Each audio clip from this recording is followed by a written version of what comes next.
Hello folks, I had a lot of people wanting me to redo and elaborate on this video. I've done a lot of macro photography and I like keeping things simple. It's like the older you get, the more simple you want to keep things. Simplicity is divinity is my motto anyway. There are a lot of different ways to skin a cat when it comes to field location macro flash photography.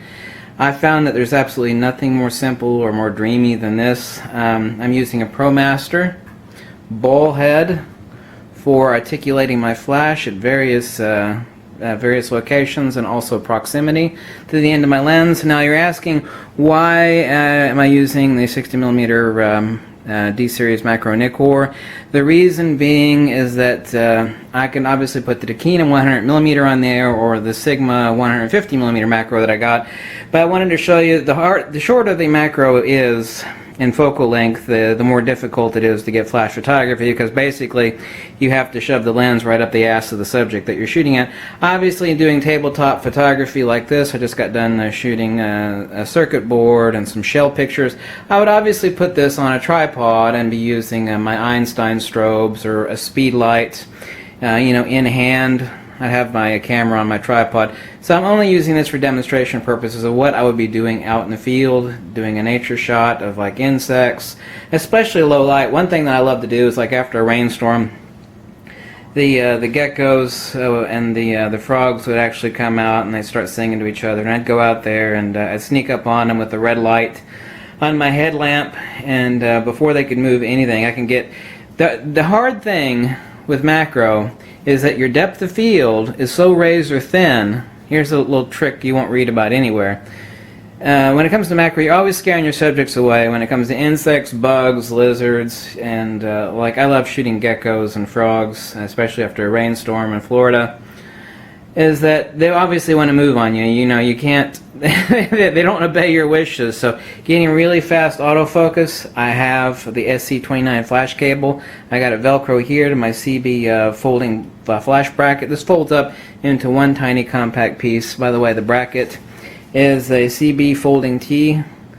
Here you can see the bracket. Here you can see how it actually folds up. I've got a few of these. They're just absolutely incredible. They're also great for wedding photography. So you can use it like this, but I'm using it inverted. Now it doesn't come with the ball head tripod or monopod mount. I'm just using a simplex ProMaster ball head, which I'm able to undo here, and as you can see, the entire flash, I can articulate it and I can actually bring the head out closer, further away. Another neat little trick that I like to do is I'll use translucent objects like this little sea urchin, any one of a number of things, and I'll actually articulate the flash head into a mirror underneath the subject, so there's no light directly pointed at the subject. I'm pointing at a mirror that's pointed up at an angle that comes in and illuminates the object from the inside. So when I'm right here with the lens, 60mm Takina, doesn't matter. I'm actually illuminating the object from the inside by just using a mirror box.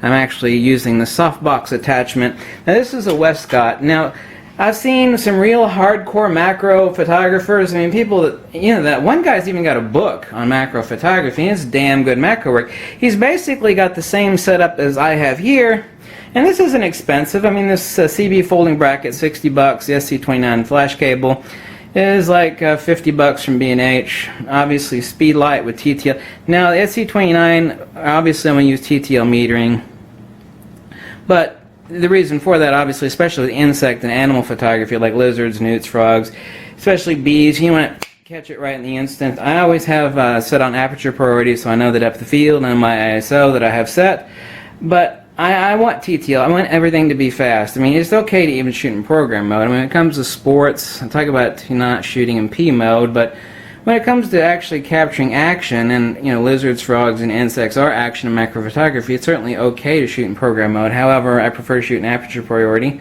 One of the things I mentioned to you is a trick of using a mirror box to illuminate translucent objects, but I'm also able to take the flash off the bracket, and this is also easy to throw over my shoulder or over my neck and carry around like this in the field. I'll go out to the arb, or actually go out to, I got a little strip of land and I love to photograph in the waters. and I can actually use my softbox.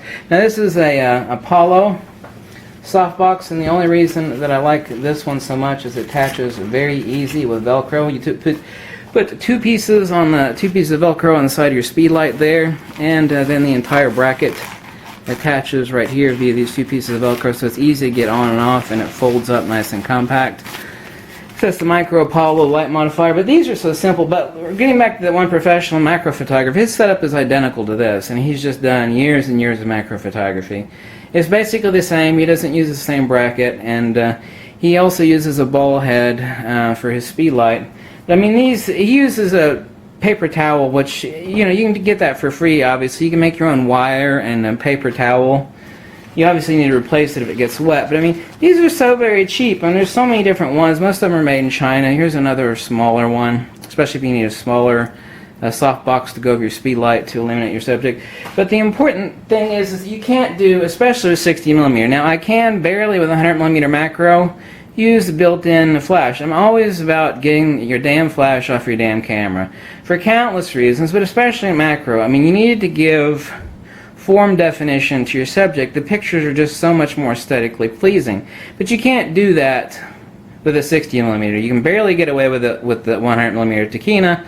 You can do it on the Sigma 150mm macro that I got, but still you encounter the same issue of angle of incidence equals angle of reflection, and if you're just shooting bare light right at the subject and it's coming right back in, you just got, no matter how good the lens is, even if it's a great prime, which of course these are all great primes, you've given no edge definition to your subject. Like shooting this flat circuit board, I mean, how on earth are you going to make this boring flat circuit board interesting? Especially if you're to do a product shot.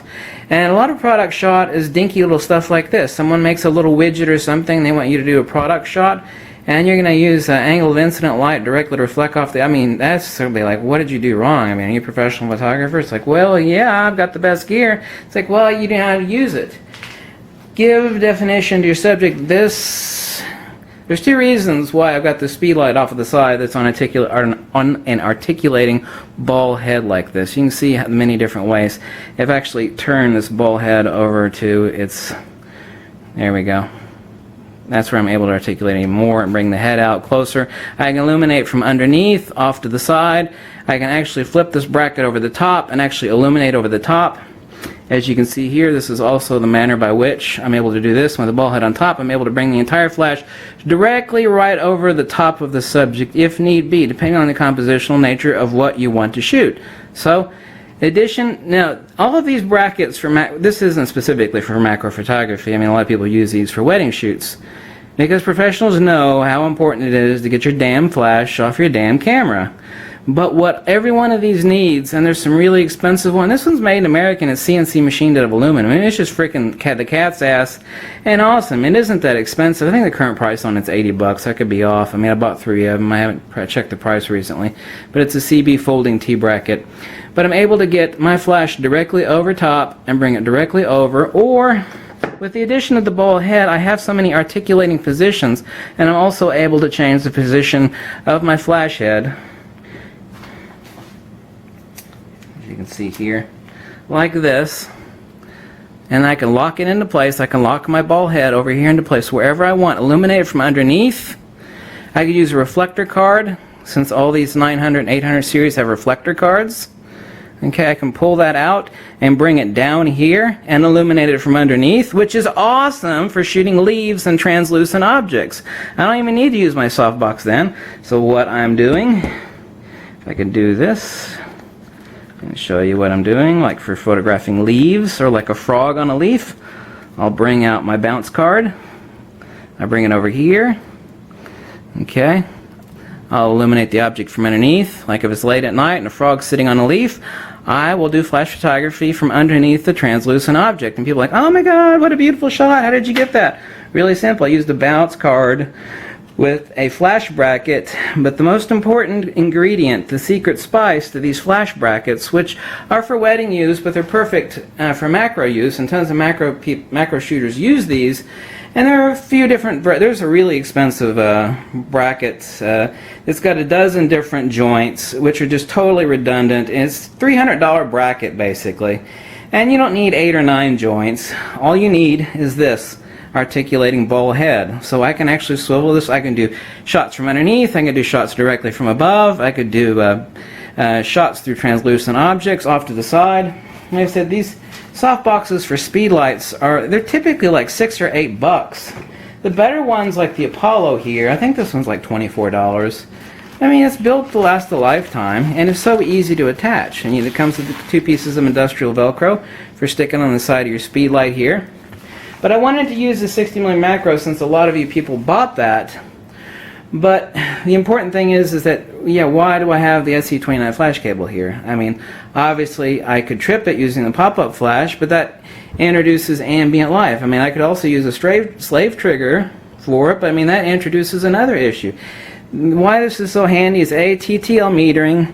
I can capture insects and bugs in program mode because they ain't going to sit still for it. It's like, hold on, you know, stop sipping the nectar and go fly off. You know, boom, boom, boom, boom. I got to capture it, right? You know that. I know that. Lizards, geckos.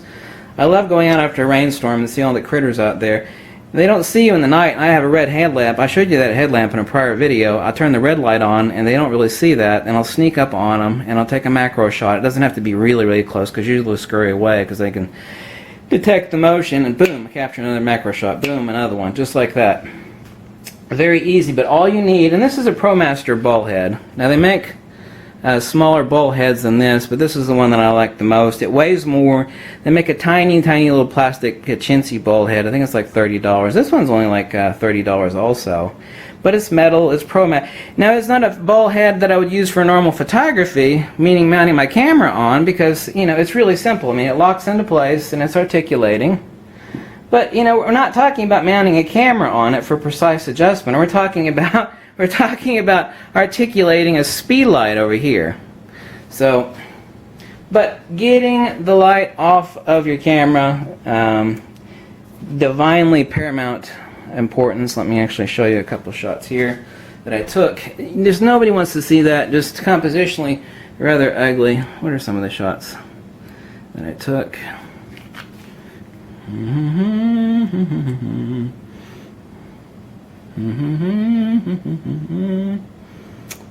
think it was 1:1.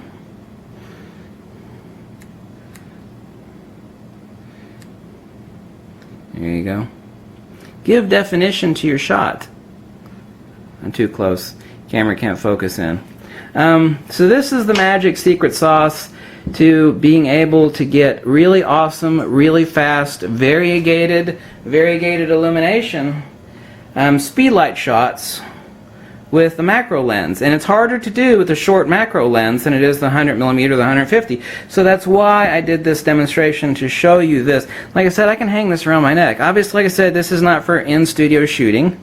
I mean, otherwise I just stick the camera on the bleeding tripod and hook up the Einstein light and do a really detailed setup if I was to do a product shot of some sort of ring, or I've taken some jewelry shots before. I mean, I don't need that for this. I stick the camera on a tripod. This is for field macro photography. So easy, so awesome. As I told you, I can put the speedlight anywhere as long as I have that ProMaster ball head or any small little ball head. I can bring it down in front of the subject, off to the side like I have now.